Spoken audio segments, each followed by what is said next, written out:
ঢাকার বিমান দুর্ঘটনায় নিহতের সংখ্যা বেড়ে দাঁড়ালো ২৭। ঘটনায় বিভিন্ন হাসপাতালে চিকিৎসাধীন রয়েছেন আরও ৭৮ জন। এ পর্যন্ত ২০ জনের দেহ হস্তান্তর করা হয়েছে বলে জানিয়েছে ইতিমধ্যেই ঢাকার জাতীয় burn and plastic surgery institute. মৃত ২৭ জনের মধ্যে ২৫ জনই শিশু বলে জানা গিয়েছে। গতকালই আমরা দেখেছিলাম ঢাকায় যে দুর্ঘটনা হয়েছিল মূলত, এবং সেখানেই কিন্তু সেই ঘটনা একেবারেই আমাদের আহমেদাবাদের যে দুর্ঘটনা, সেই দুর্ঘটনার কথাও কিন্তু মনে পড়ে দিয়েছে।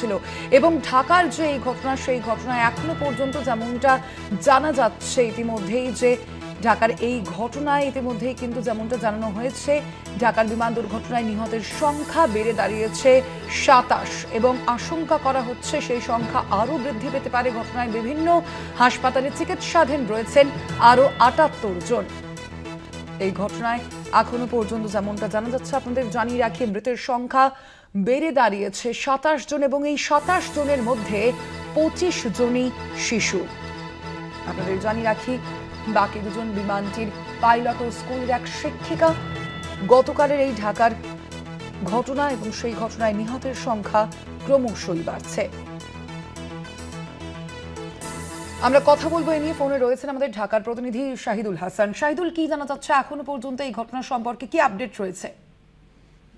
ধন্যবাদ। আসলে এখন পর্যন্ত আমরা যতটুকু জানতে পেরেছি, ২৭ জনের মৃত্যু নিশ্চিত করেছে বাংলাদেশের সরকার, এবং বিভিন্ন হসপিটালে ৭৮ জন এখন পর্যন্ত চিকিৎসাধীন রয়েছে।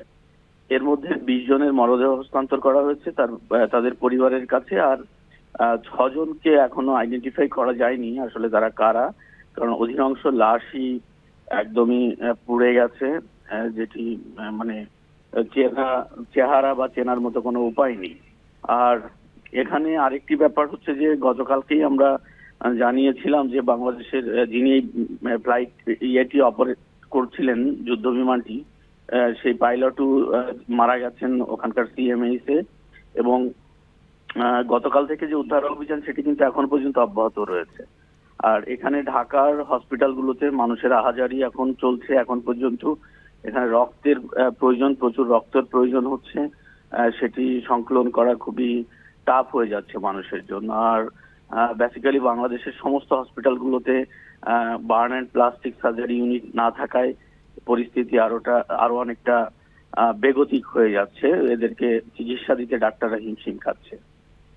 এখানে বাংলাদেশ সরকারের পক্ষ থেকে আজ সারাদিন জাতীয় শোক পালন করা হচ্ছে, এবং বাংলাদেশের যিনি প্রধান উপদেষ্টা ডক্টর মোহাম্মদ ইউনূস সহ রাষ্ট্রের গুরুত্বপূর্ণ ব্যক্তিরা এ ব্যাপারে শোক জানিয়েছেন বাংলাদেশের সাবেক প্রধানমন্ত্রী শেখ হাসিনাও।